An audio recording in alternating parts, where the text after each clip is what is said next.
So in today's video, we are going to talk about serving data, and we'll try to go through and understand what that even means. Like, what does data serving or serving data actually means, and why it matters, and how it connects to the dashboards, and how it generates business value or provide value to the business people or companies. Okay, so actually, if you look at the title of the video, it's basically called, if you want high paying data engineering jobs, you should basically understand how data is served to dashboards and products, and how they are providing value to the business people. And that is not at all just a clickbait, to be honest. I really believe this, and companies actually don't pay you for how beautifully you write your Spark job or PySpark code, or Python code or SQL code. They pay you because your work at the end shows up as dashboards that people can trust and take decisions from. Okay, and especially the decisions that can save money, or that can improve like companies revenue or profits. Okay, or features actually in the product that customers love, right? So as long as you are doing this, then it's fine. But if you're not doing this, if you're not actually properly serving your data to the customers and providing value, then we should probably reconsider our data strategy.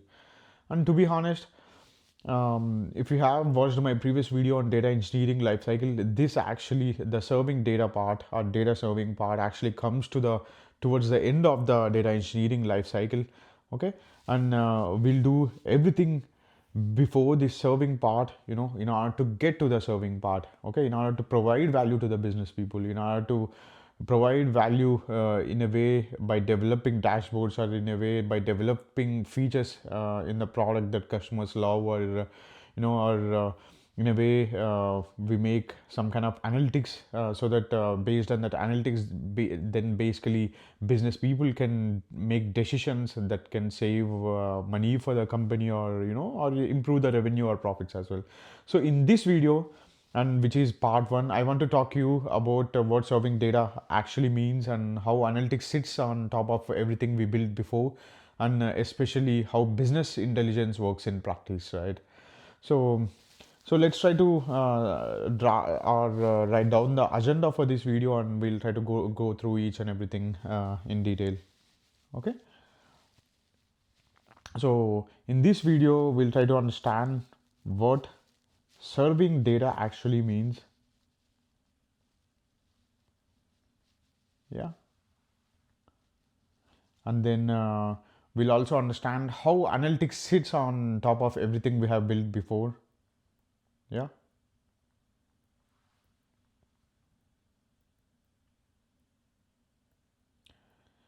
And then we'll also, of course, try to understand, especially how business intelligence works in practice. Yeah. So for this part one of the video, this is our main agenda. And then in part two, we'll also talk about like operational analytics, and embedded analytics, and multi-tenancy and all that. But for part one, we'll try to stick to the basics and understand what serving data actually means, and how analytics sits on top of everything that we built before in the data engineering lifecycle. And we'll also kind of understand especially how business intelligence works in practice, right? And we'll try to keep it a little bit also practical, and I'll probably sprinkle in like some SQL, wherever it feels relevant. Okay, so let's understand what serving data actually means. Okay, so maybe let's start simple. Okay, and then maybe let's try to sketch out the data engineering lifecycle a little bit as well. Okay, so if you have watched my previous video, you would have probably saw me already doing this, but let's try to do it in a simple way. Okay, we'll probably have data generation or source systems here, right? And then what will be there as the next step is there will be ingestion happening somewhere, and then we'll have a transformation here, right? And then and then of course, like here we'll have storage underneath, right? So this is basically our data platform, right?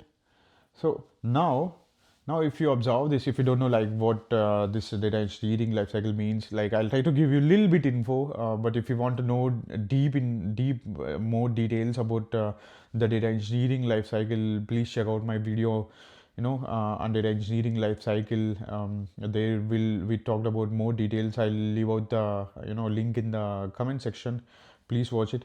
And so if we talk a little bit, so in data generation stage, what will be happening is data is created in the source systems, and then in ingestion phase, we'll probably follow depending on the source system and depending on the accesses and depending on the preferred model. Then we'll probably pull or push the data into the platform. Okay, here depending on the pull or push, right? So they will kind of decide how we get the data into the platform. And then there will also be like transformation phase where we clean the data and then we apply some business rules, and we do some form of modeling, clean and standardize, okay, and then some form of like modeling or business rules, yeah, and all that stuff. Okay, and then of course we'll have storage underneath, where we'll basically choose the right kind of storage for our needs. Like it can be data lake or data warehouse or lake house or object storage. It can be anything, okay, depending on our architectural needs and our constraints and our requirements. We'll choose the proper storage. And then once we are done with ingestion phase and transformation and storage, not storage, storage is kind of common for all parts or all stages of data engineering. But once we are kind of done with ingestion and transformation stage, then now once we are actually here, okay, once we are here, then once we are here, now we are at the stage where we are basically asking who is actually going to use this data and how they are going to see it, okay, how they are going to see the data and who is actually going to use that data, right? So and some people would even say this is actually the final step, and this is what we call serving data, okay. Once we are done with ingestion and transformation stage, then we are at the stage where we are basically asking who is going to use this data, to whom it will be useful, and how they are going to like use it and how they are going to see it, okay. So now that is some people would say that is the final step, okay.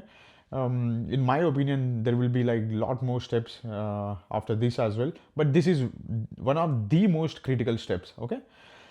So and this last step, it's actually again is what called serving data, okay. So now we are talking about this one. So serving can mean different things, right? So serving can mean basically lot of different things. Okay. For example, if we have to talk about like what does serving even means, serving can mean like showing the data in a dashboard, like for example, finance team or marketing team or your sales team, or it can be any kind of team, right? So so that's one form of serving, showing data in dashboards, okay.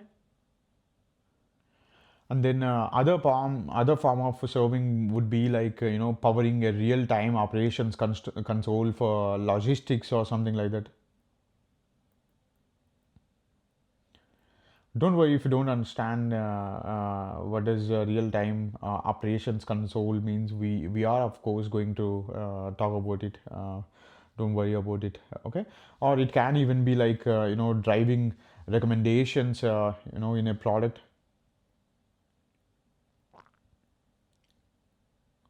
Yeah, and it can even be like feeding reverse ETL back to your CRM or SaaS tools, okay. So, so these are some forms of serving, and mostly you might have encountered about like serving data in form of like reports or dashboards or for ad hoc analysis actually, or for real time operations as well, and of course recommendations. Okay, and um, and of course there will be machine learning somewhere as well. Okay, so one thing we need to remember is one thing we should understand is so in data engineering or basically in any data projects or the purpose of any kind of data role. Okay, it can be like data engineer or data analyst or data scientist or data specialist or data steward or whatever it is. Okay, remember guys. Okay, um, we all will have value, we all will have importance as long as we are useful to business people, as long as we are useful for the companies. Okay, as well as long as we are useful in a way that companies can make better decisions, and in a way that the companies can actually use the data in more proper way, to make better decisions. Okay, thereby improving the revenue. Okay, so if the company is actually not able to do that in a proper way, then somewhere our importance also will be questioned. Okay, so we should remember that. And we are actually we will also build all this data engineering life cycle or whatever. Okay, so we will build all these things for this mainly the last stage, which is serving data. And the main purpose of serving data is actually to provide the value to the business people. Okay, so they can make better business decisions, right? And remember guys, data has value only when someone uses it, or when something uses it at least. And when I say something, when I say someone, it will obviously be like business people, right? When I say something, I mean like machine learning model or artificial intelligence models or something like that. Okay, and yeah, and for example, yeah, I'm saying like data has value only when someone uses it or something uses it. and and for example, actually we might have like some 100 terabytes of data, and then if we store that 100 terabytes of data, okay, let's say in beautiful like data lakes or lake houses or object storages or wherever, and let's say nobody ever queries it or nobody ever uses that data. Okay, I would say that's basically a vanity project. Okay. Don't, yeah. Okay, now I introduced one more new term here. Let's talk about that. Okay. So I'm saying something like I'm using some word like vanity project. Okay. Let's talk about what vanity project means. Okay. It's really important to know if you are a data engineer or if you are in any data profession. If you are a data professional, you should know what is a uh, vanity project look like in data related projects. Okay, so let's say a vanity project in this context, okay, is when company builds let's say a big shiny data platform because it looks like impressive, and there is like a lot of different tools and technologies, or all the Silicon Valley fancy tools and technologies will be there on the data platform, but but there is no like real or continuous business value being generated or created. Okay, so that's basically vanity project means. So if there is no real business value is being generated from the data platform, and if your data platform is not serving any needs for the business people, and if they're not able to make better decisions using the data in the data platform, or if they are not able to like increase the profits for the companies or optimize products or processes, then somewhere we have to question our data platform itself. Then somewhere, even though you built your platform using all these different shiny tools and technologies, okay, that Silicon Valley companies releases into the market, then that's still basically called vanity project. Okay, at least I would say that. And I think many of us have seen this in real life as well. Okay, right, I think you probably might agree as well. Some companies will have like gigabytes or terabytes, or or even petabyte scales of data or data lakes, but with no proper dashboards or no ownership and no real users. Okay, then what's the purpose of all that? Okay, the main purpose of a data platform or ours existence, when I say ours, our data professionals existence, is to like create value for the company and for the business people. So if you are not able to do that, then some way it's called as vanity project. And then yeah, we should reconsider our data strategy. Okay, so as a data engineer, especially if you want like higher responsibility and higher pay, okay, if you want like super higher salaries, you need to keep asking, what is the ultimate business purpose of this data? So we are so carefully like collecting and cleaning and storing. Okay, so you should always question that. You should always have this on literally top of your mind. Okay, you should always know what is the ultimate purpose of all this data that we are like collecting and cleaning and storing and doing all this stuff. Okay, for so yeah, and serving data is where that purpose shows up, right? So this is where that purpose shows up, and that's why I'm saying, I'm really emphasizing that serving data is like really important. Okay, and then how do we serve data, and then in how do we serve data, and where does analytics come into picture? Okay, so when we talk about serving data, when we talk about serving data, um, we usually talk about analytics, right? So I'm saying like when we talk about serving data, we usually talk about analytics. And then if you don't know like what does analytics means, that's totally fine. Again, in simple words, analytics just means that or analytics is actually all about using the data to understand what is happening and what has happened, so people can take actions or some decisions basically. Okay, so I'm saying analytics is actually all about using data to understand what is happening now and then what has happened in the past. Okay, so what is happening and then what has happened. Yeah, so analytics is all about this one, guys. So it's about using the data to understand what is happening and then what has happened, so that business people or companies can take some kind of action or decision on it. And then if you talk about the umbrella term like analytics, analytics again itself is like broadly like divided into three categories or three types. Okay, so let's talk about like, let's see what those three types are, on let's try to talk about them. Or actually in this first part we are actually going to talk about like the first main part of the analytics, which is business intelligence. So again, analytics is divided into like three broad types. One is business intelligence, also called as BI. Okay, and one is operational analytics. Yeah, and one more is embedded analytics. One more is embedded analytics. Okay, yeah. So these are the main three broad categories of analytics that normally we get to see in companies nowadays.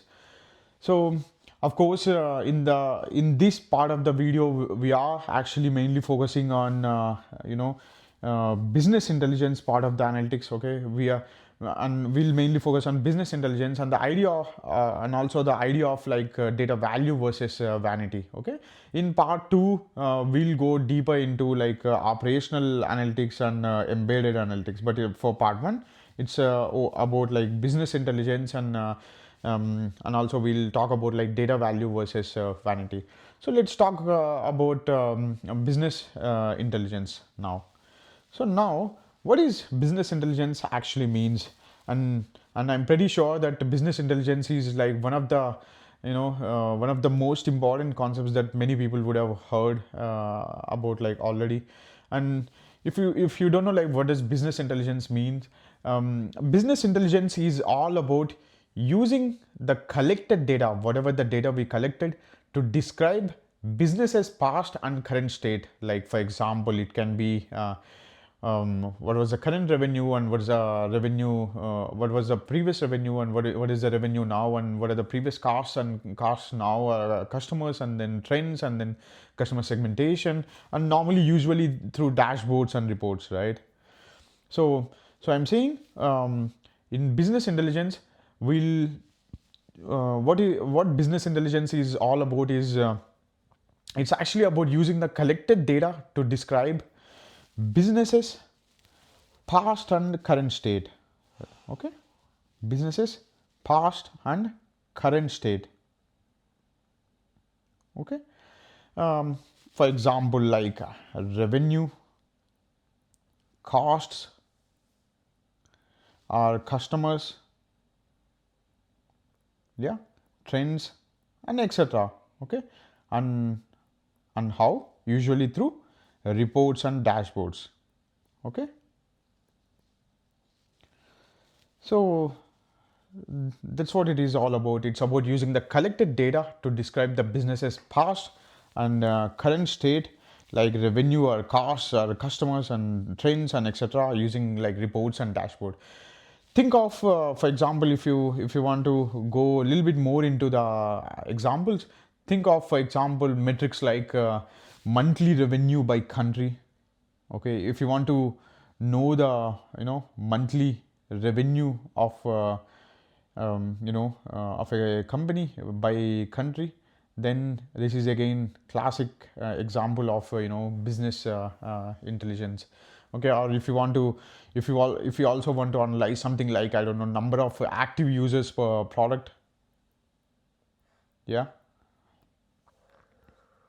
active users per product, that's also again one more example. And or if you want to see the churn rate in last quarter, that's also again one more example. Or if you want to see um, the sales pipeline maybe by stage, yeah, then that's also again one more example. Okay, so here BI uses business logic on top of like relatively clean and model data. Okay, for example, in raw data, okay, in raw data, let's say if we have to see some kind of SQL example, in raw data you might have like you might have like some transaction logs like this, right? So you might have some transaction logs like this, and this is raw. So you can see it is from raw layer or raw database. Okay, you might have some transactions logs like this. Maybe here, maybe here each row itself. Okay, maybe here each row itself is like item can indicate like item level sale. Okay, but for business intelligence, okay, especially your managers or CFOs or your your leads or whoever it is, okay, your um, they they basically don't want item level details, right?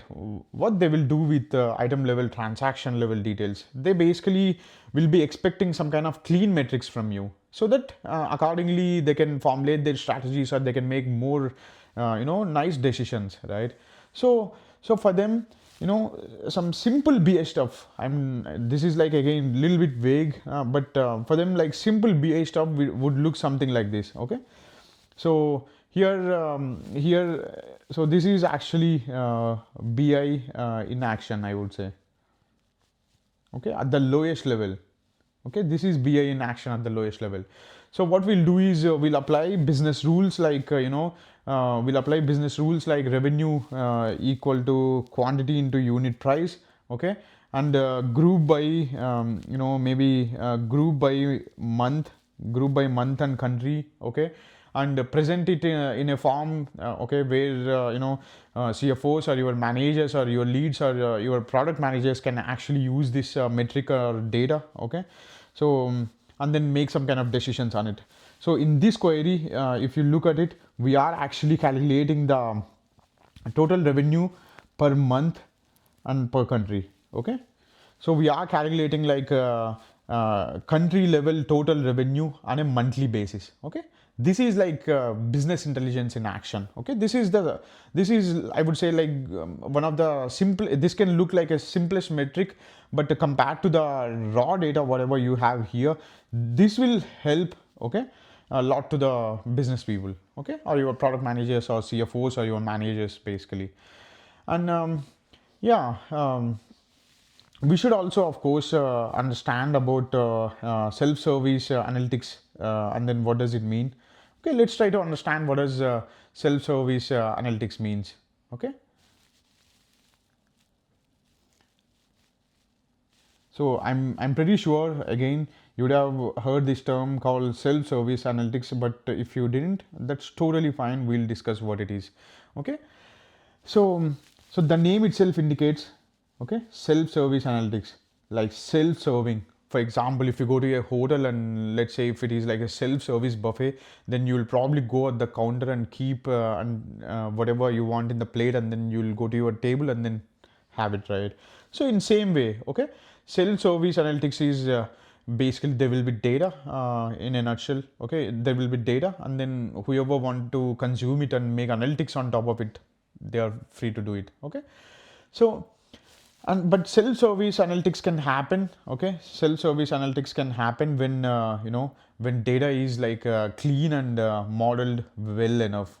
Okay, when it is like really clean and modeled well enough, then self-service analytics can happen. And also it can it can or and it will happen only when access is also controlled properly. Okay, access is also controlled properly. And also it can happen when people across the company, for example, can open a BI tool like Power BI or Tableau or Looker, okay, and explore data without needing IT teams or data engineers like you or like me, to write every single query. Okay, so they should basically be able to open any kind of BI tool, and explore the data and make analytics out of it without needing the IT guys or IT people like data engineers or data analysts or any kind of other IT people to even like write every single query. So in reality, to be honest, okay, in reality self-service analytics is like really really really hard. Okay, because I'll tell you why. Okay, it is hard because in most of the organizations or in almost all organizations, data quality is not always great. Okay, so data quality is not great in almost many of the organizations. Okay, and business definitions are also unclear.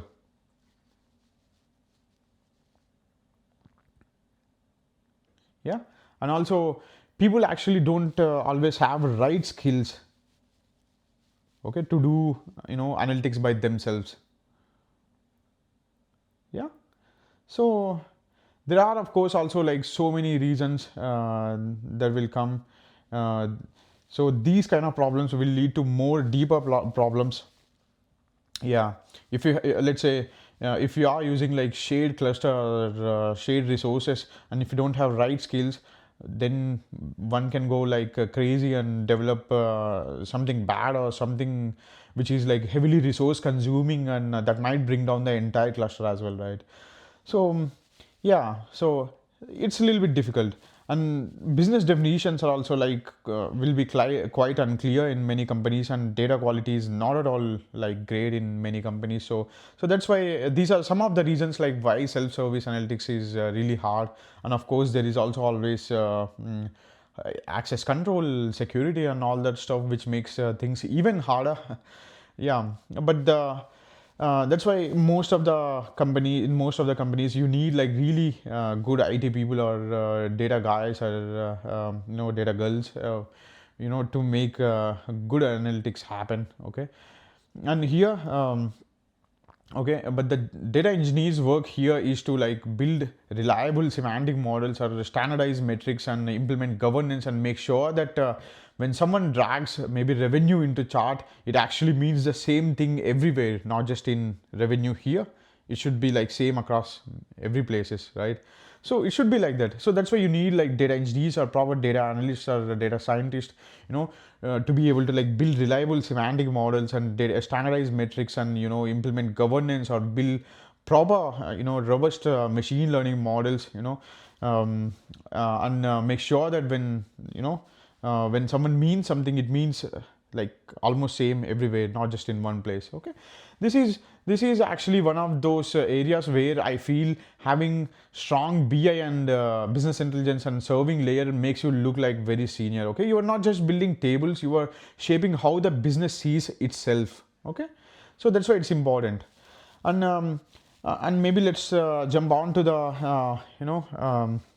final part of the video, which is actually about data value versus vanity projects. Yeah. So you should really understand data value versus vanity projects. What does it mean, and why you need to know this and all that stuff. Because in most cases, let's say if you are a data engineer or data analyst or data scientist working in some company, maybe let's say in vanity project, and then let's say what happens, maybe some companies will get acquired or merged with some other companies, and mostly there will be a lot of organizational restructuring, which means layoffs and firings and all that stuff. Most of the time, people actually from the top management or people who make strategic decisions like this, what they do is they will actually look out for vanity projects. Okay, so that's important. So now let's say you are working in one of those vanity projects. Now what happens in that case? Then probably there are chances that you might get fired. Okay, so that's why you need to make sure that you are not working in one of those vanity projects. Okay, even though you might be working in a vanity project, in reality you might be building like all the posh data pipelines, or you might be writing all the fancy PySpark and SQL and Python code. That's fine, but at the end of the day, if you are working in a vanity project, which means that it's not generating any business value to the people, to the business people or to the company, then it's just a cost to the company without any benefits, and that's not a good thing. Okay, so we should always keep that in mind. And again, maybe as we said earlier, data has value when someone or something uses it. Okay, when someone like business people uses it to make decisions, or when something like machine learning model uses it to train. Okay, then only it will have value. And the data that is not queried, or that is never used, is simply inert. Okay, and and basically the risk, okay, the risk in many companies is, they gather massive amounts of data, in data lakes, or lake houses, or any kind of storages, but they don't have like a clear serving strategy. Okay, so even though they gather a lot of data here, okay, and they will have a beautiful fancy transformation logic or ingestion logic, but most of the companies, they don't have the clear serving strategy, and that's not good, right? So that's not good. That's again considered as a risk.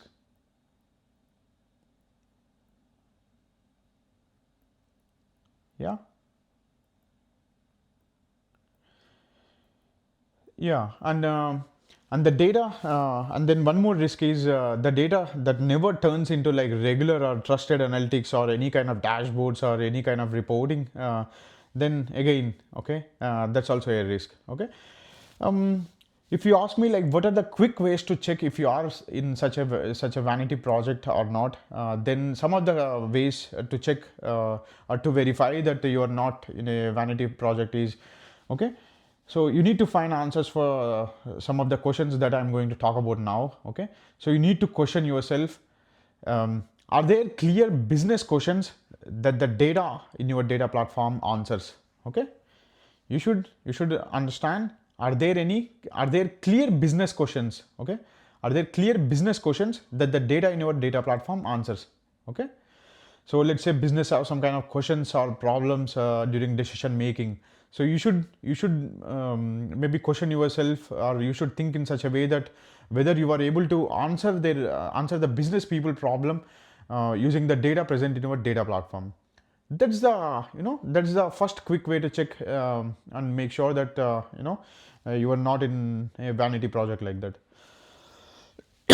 And then you should also know, are there any named users or teams that depend on these dashboards, like let's say weekly or daily. Okay, you should know your customers. Okay, you should know who is using the data and how they will get affected actually when the dashboard or your report is not loaded or not refreshed for a for a day or for a week or for a month. Then who is it actually affecting? Okay, are there any people actually in reality that it is affecting, or are there no people? Then you should question that. Okay, and then what kind of actually business questions that the dashboard is answering to the business people. So you should always have answer for this one.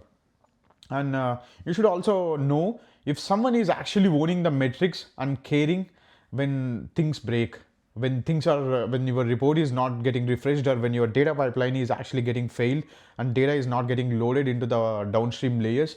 um, is there actually someone who is actually caring and who is maybe raising some kind of issue to your team or someone? Yeah, if yes, then good.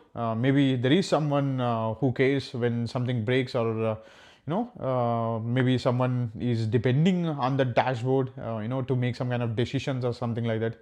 So that's good.